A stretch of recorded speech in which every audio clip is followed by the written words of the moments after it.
Hello student, স্বাগতম সবাইকে। আজকে সাস্টের বি ইউনিটে হওয়া যে বায়োলজির প্রশ্ন, তোমাদের সেই প্রশ্নটা নিয়ে এখন আলোচনা করব। আমরা দেখি যে আজকের প্রশ্নে কি কি ছিল এবং প্রত্যেকটা জিনিস আমরা একটু এক্সপ্লেনেশন সহ সঠিক অ্যান্সার খোঁজার চেষ্টা করব। আমাদের বি ইউনিটের প্রথম যে প্রশ্নটা এসেছিল সেটা হচ্ছে যে মানুষ ও পশু উভয়ের রোগ সৃষ্টি করে কোনটা। তো এখানে 4টা ভাইরাসের নাম দেওয়া ছিল।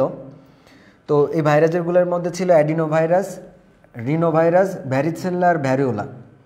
সো এই প্রশ্নটা একটু আমরা নর্মালি যখন ভাইরাসের চ্যাপ্টার পড়ি তোমরা জাস্ট পড়ো যে ভাইরাস আর ভাইরাস ঘটিত রোগ, কোন ভাইরাস কী রোগ করে। বাট কোশ্চেনটা একটু ট্রিকি আসছে যে কোন ভাইরাস একই সাথে মানুষ এবং পশু উভয়ের রোগ তৈরি করে। এই প্রশ্নটা মোটামুটি তারাই পারবে যারা একটু বইতে চোখ কান খোলা রেখে পড়াশুনো করছিল। এটার অ্যান্সার হবে হচ্ছে ভ্যারিসেলা। অ্যান্সার কী হবে? ভ্যারিসেলা। ঠিক আছে, তো চলো আমরা একটু বই থেকে ঘুরে আসি যে মানুষ ও পশু এই ব্যাপারটা তোমরা দেখলে একটু বেশি তোমাদের বুঝতে সুবিধা হবে যে এটা কোথা থেকে আসছিল। তো চলো আমরা একটু বোর্ড থেকে ঘুরে আসি। দেখো, এই হচ্ছে আমাদের সেই ভাইরাসের চার্ট। তোমরা যখন ভাইরাসের চ্যাপ্টারটা পড়ছো এই চার্টটা কিন্তু তোমরা খেয়াল করছো, এবং এই চার্ট থেকে তোমরা মেইনলি পড়ছিলা কোন ভাইরাস কোন রোগ। বাট আজকে আসছে পোষক দেহ কোনটা। নর্মালি কোনো টিচার বা কেউই কিন্তু পোষক দেহগুলো পড়ায় না, যে কোন নর্মালি এগুলো সবই কিন্তু মানুষের রোগ। এর মধ্যে দেখো এই যে ভ্যারিসেলা, দেখছো? খেয়াল করো, এটা তো জুম করলে হয়ে যাচ্ছে।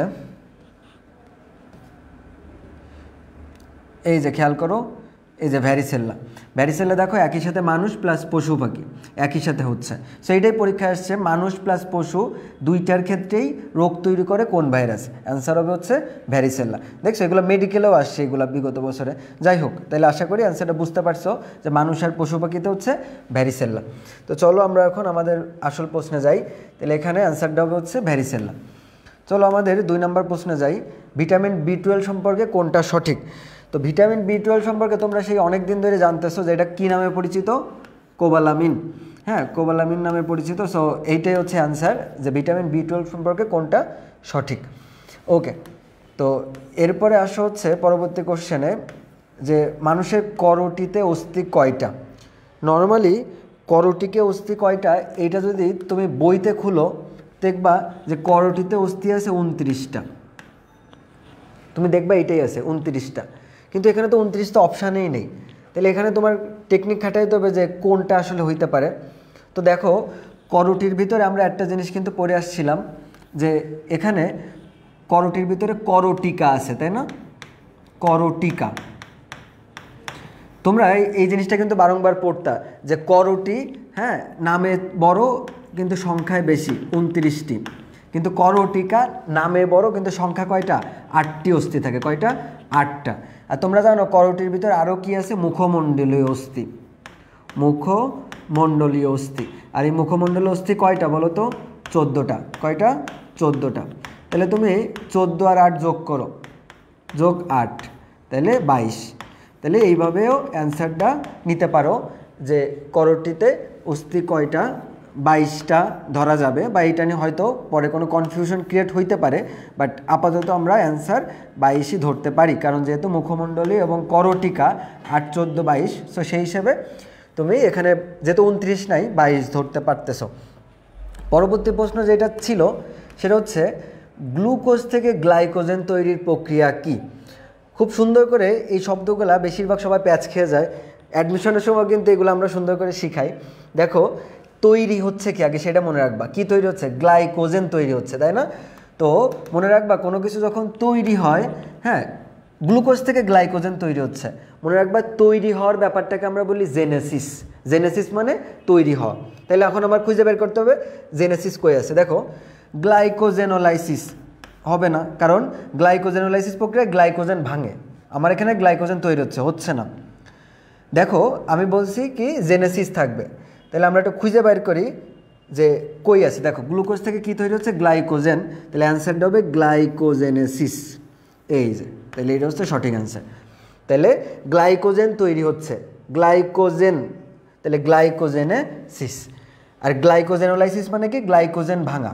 যখন গ্লাইকোজেন ভেঙে গ্লুকোজ তৈরি হয় সেটাকে বলা হয় গ্লাইকোজেনোলাইসিস। লাইসিস মানে কি? ভাঙা। ঠিক আছে, বুঝে বুঝে পড়লে মুখস্থ লাগবে না। এই শব্দটা কি? গ্লুকোনিওজেনেসিস।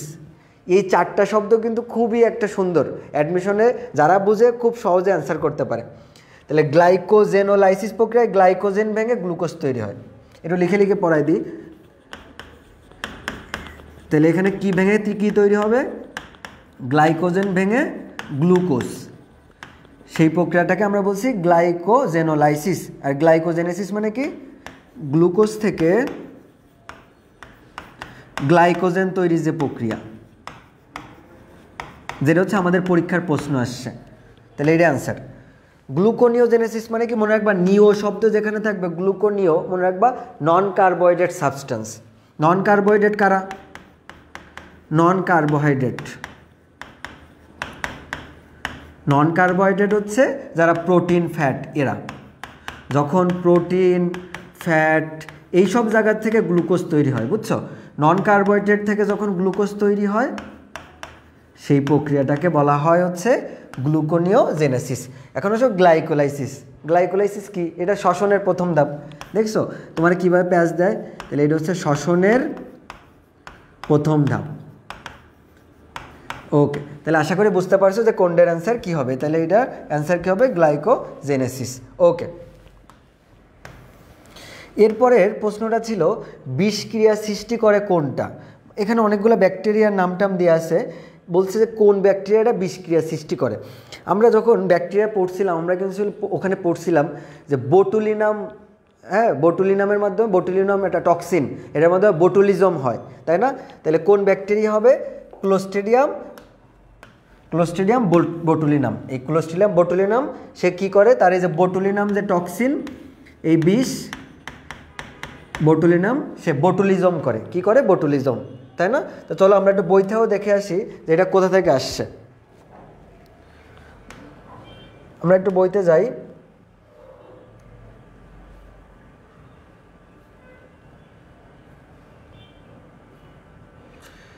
বইতে গেলে আমরা দেখতে পাবো এই যে দেখো খাদ্যদ্রব্যের পচন, এবং সেখানে ক্লোস্ট্রিডিয়াম বোটুলিনামের নাম দেওয়া আছে। পেজ নম্বর 173 বোটানি বইতে পেয়ে যাবা তোমরা। এই যে দেখো ক্লোস্ট্রিডিয়াম বোটুলিনাম, তার ভিতরে বোটুলিন নামক বিষাক্ত পদার্থ থাকে, সেটা কি করে? বোটুলিজম করে। ঠিক আছে, তাহলে এই হচ্ছে আমাদের অ্যান্সার। তো চলো আমরা চলে যাই আমাদের পরবর্তী প্রশ্নে। বলছে হাইড্রোজাইগোটে যে মাইটোসিস মাধ্যমে যে উৎপন্ন বহুকোষী কোষপিণ্ড তার নাম কি? তো অপশানে ছিল ব্লাস্টুলা, গ্যাস্টুলা, মরুলা, হাইড্রোলা। তোমরা এইটা জানো যে যখন হাইড্রোজাইগোট তৈরি হয়, তোমরা জানো জাইগোটের যে বিভাজন, এই জাইগোটের বিভাজনকে আমরা কি বলি? ক্লিভেজ। কি বলি? ক্লিভেজ। তোমরা এগুলো খুব সুন্দর করে ক্লাসে পড়ছো। জাইগোটের বিভাজনকে বলা হয় ক্লিভেজ। জাইগোট তো একটাই কোষ থাকে নাকি? শুক্রাণু ডিম্বাণু মিলে এক কোষী। তো জাইগোট যখন বিভাজিত হয় অসংখ্য কোষ তৈরি হয়, এবং অসংখ্য কোষ হয়ে কি হয়? একটা পিণ্ড আকৃতির গঠন তৈরি হয়। পিণ্ডের নাম কি? মরুলা। তাহলে জাইগোটের পরের ধাপ কি ছিল? মরুলা। তাহলে অ্যান্সার কি হবে? মরুলা। যেহেতু এখানে কোষপিণ্ডের কথা বলছে তাহলে অ্যান্সার হবে মরুলা। তাহলে চলো 86-এর অ্যান্সার হচ্ছে মরুলা। আমরা খুঁজে বের করি 86-এর অ্যান্সার হবে মরুলা। এরপরের প্রশ্ন যেটা ছিল যে পলিমরফিক ব্যাকটেরিয়া কোনটা? পলিমরফিক শব্দটা যদি ভেঙে ভেঙে পড়ি, পলি মানে বহু, আর মরফিক মানে হচ্ছে আকৃতি। যেই ব্যাকটেরিয়াগুলো অনেকগুলো আকৃতি ধারণ করে তাদেরকে বলা হয় পলিমরফিক ব্যাকটেরিয়া। ঠিক আছে, তো এই রাইজোবিয়াম হচ্ছে একটা পলিমরফিক ব্যাকটেরিয়া। এছাড়াও পলিমরফিক ব্যাকটেরিয়া আরও আছে। তোমরা যদি হচ্ছে মাইক্রোবায়োলজি সাবজেক্ট নিয়ে পড়ো অথবা মেডিকেলে যখন পড়বে এই সব সম্পর্কে তোমরা ডিটেলসে আরও জানতে পারবা। তোমাদের বই তো ওরকম অত বেশি দেওয়া নেই। রাইজোবিয়াম সেও একটা পলিমরফিক ব্যাকটেরিয়া। সে যখন বাইরে পরিবেশে থাকে তখন সে মোটামুটি রড আকৃতির থাকে। তোমরা জানো ব্যাকটেরিয়া কিন্তু গোলাকৃতির হয়, রড আকৃতির হয়। তো এরকম রাইজোবিয়াম সে যখন পরিবেশে থাকে রড আকৃতির, বাট বিভিন্ন সময় সে আকার পরিবর্তন করে আর কি। এজন্য একে বলা হয় পলিমরফিক ব্যাকটেরিয়া। ওকে, এখন আসো পরবর্তী প্রশ্ন যে ঘাস ফড়িংয়ের নিষেকের প্রক্রিয়ায় কোরিয়নের যে ছিদ্র থাকে তার নাম কি?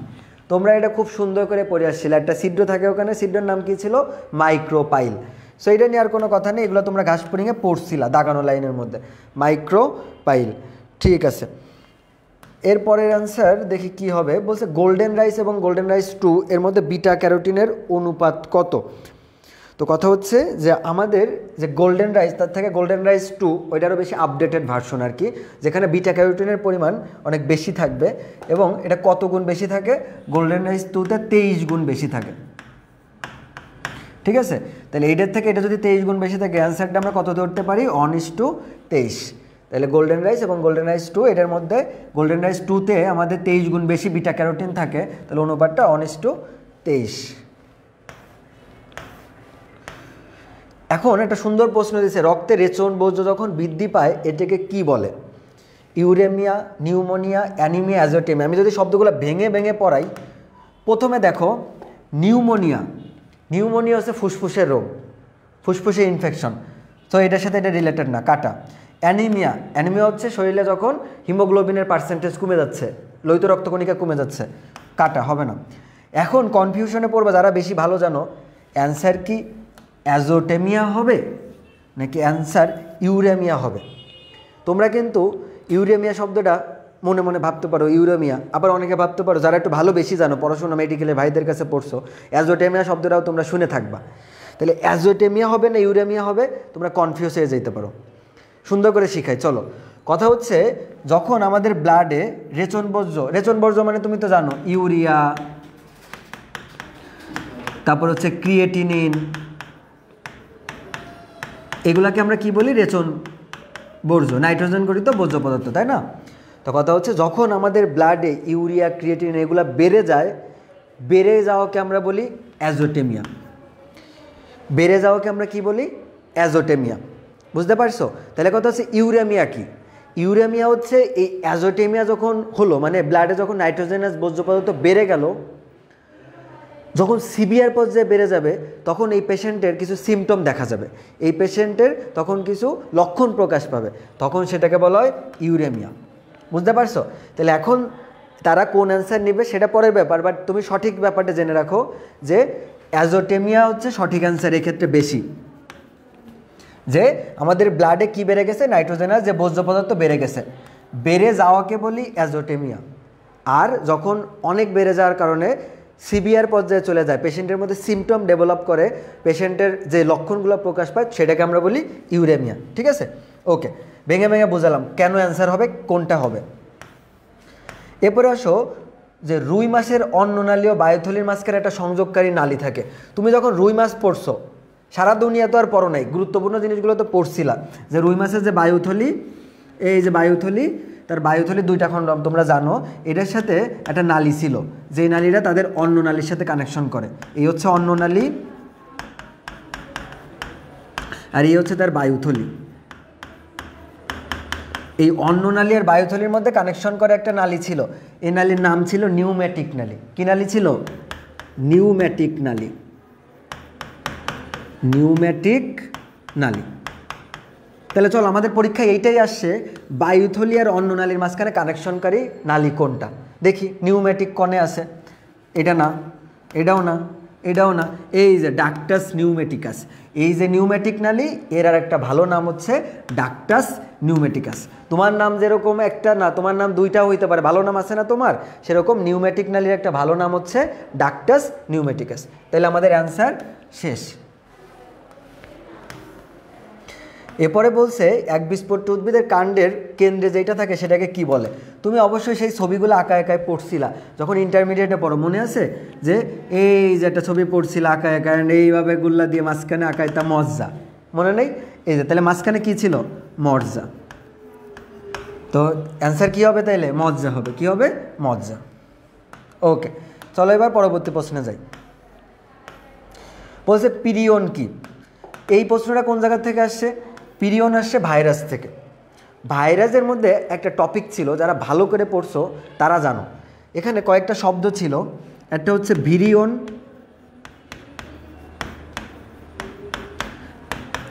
আর একটা ছিল ভিরয়েড, আর একটা শব্দ ছিল প্রিয়ন। কি শব্দ ছিল, প্রিয়ন্স। এই 3টা শব্দ ছিল, তাই না? এই 3টা তোমার এক কথায় শিখাই দেব। ভিরিয়ন হচ্ছে virus plus infection, virus plus infection.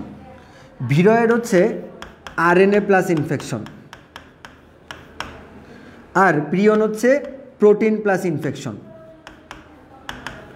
Protein plus infection.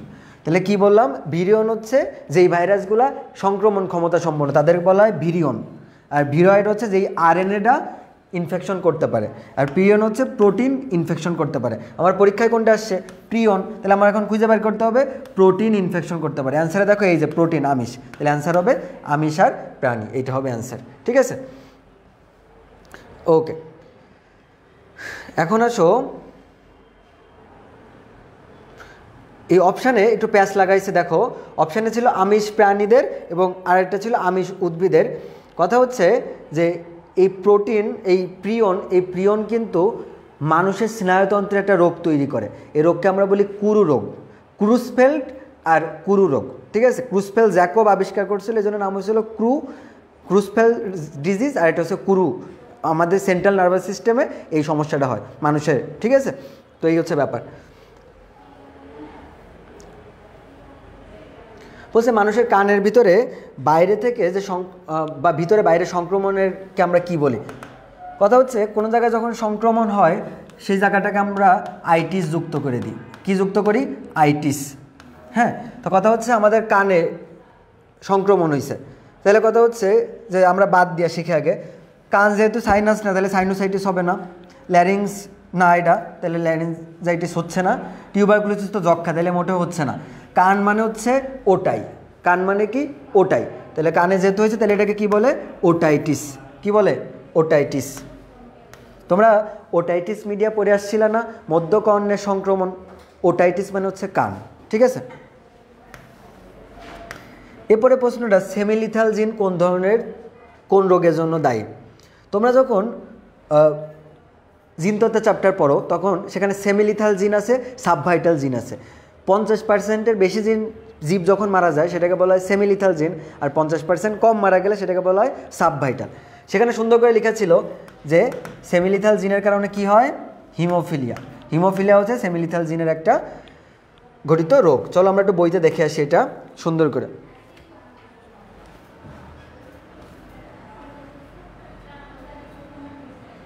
চলো এটা বই থেকে দেখে আসি, এটাকে চেঞ্জ হবে না। এই তো এখানে দেখো সুন্দর করে দেখতে পাবা এই ব্যাপারটা। এই যে দেখো সুন্দর করে লেখা আছে যে হিমোফিলিয়া রোগ সৃষ্টিকারী লিথাল জিনটা কোন ধরনের? সেমিলিথাল। এবং সেমিলিথাল জিন কি 50%-এর বেশি জীব মারা যায়, আর যখন 50%-এর কম মারা যায় সেটাকে বলা হয় সাবভাইটাল। পরীক্ষা এটা আসছে হিমোফিলিয়া, সেমিলিথাল জিন। দেখছো, তাহলে এই ছিল মোটামুটি আমাদের আজকের ষষ্ঠের বি ইউনিটে আসা বায়োলজির সলিউশন। ঠিক আছে, সবাইকে সাথে থাকার জন্য ধন্যবাদ।